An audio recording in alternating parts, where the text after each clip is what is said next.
buffalo chicken chili. But we can actually just call it buffalo chili because you can really use any kind of meat. So I want to show you first what I do in this Instant Pot. This is the easiest thing in the world. Anybody can make this, and I mean anybody. All I did was add some butter, about 2 tablespoons. I added in a red onion, but you could use any onion you want. Some garlic and some ground chicken, 2 pounds. And I just used this fancy schmancy thing to get everything going, get everything nice and crumbled. Once that ground beef crumbles up in there, just like this, we are ready. That's all we have to do in that prep. We're ready to pressure cook. All we do now is we take 4 cups of broth. You can use any kind of broth of your choice, but I'm using chicken broth here because, if it's a chicken chili, just like a 14.5-ounce can of like fire roasted tomatoes with their juices. And I'm also going to add in like a 10-ounce can of like that diced tomato and like green pepper. Green chili pepper. This wouldn't be a buffalo chicken chili without some buffalo sauce in there or wing sauce. Yes! You know how it goes.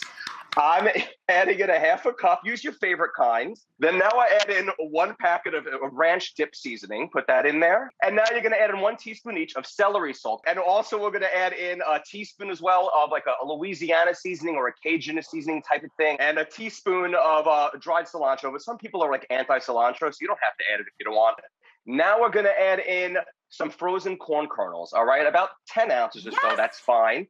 But they can be frozen right from the bag of the box. You just throw it right in the pot. And now we're going to give everything a good old-fashioned stir. And I'm just going to use this thing to just stir it up. Okay, so there we go. The last step wouldn't be this is a debate. It's a debate, depending on where you live. I like beans in the chili. I'm adding in, for this one, I like a white bean for it. So you can use like a navy, a cannellini, a Great Northern. I just got it from the can, 2 cans worth, and I just drained and rinsed them. I don't want to stir them in, though, because there's already a lot going on in this pot. We want to make it come to pressure.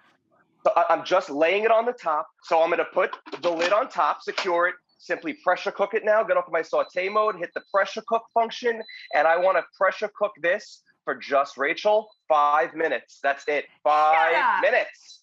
I'm just going to set this down over here for the time being. And now what I like to do, what I always say to make anything thicker is use a cornstarch slurry. To thicken in a hurry, use a cornstarch slurry. Cornstarch slurry. I'm using a lot for this because I like it.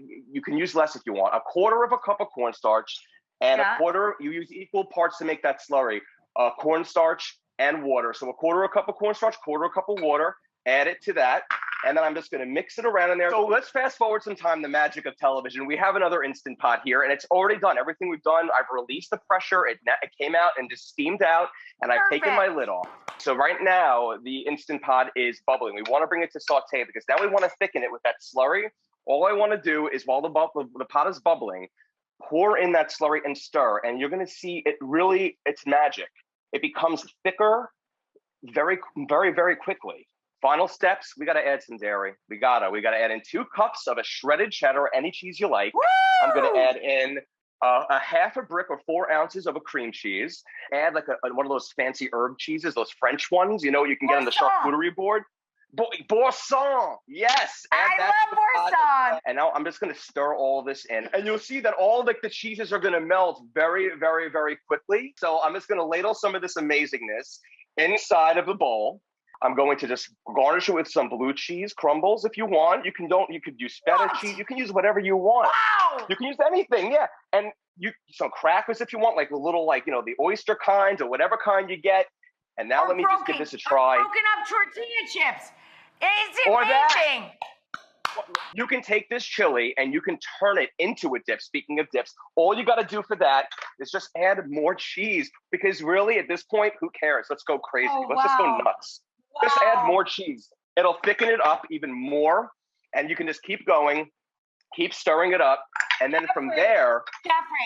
Jeffrey Eisner, you are an international bestseller. Do you have another book on the way, sir?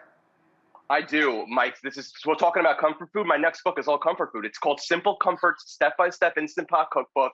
It's the yellow book. It comes out in April of this year. And I got to tell you, Rachel, I'm really excited about it. This recipe will be in it. It's all comfort food. And also, by the way, if you feel like this, roasting up some red onions and poblanos or whatever and adding it to this amazingness, feel free to do that too if you want, because why not? Oh, taking it deep.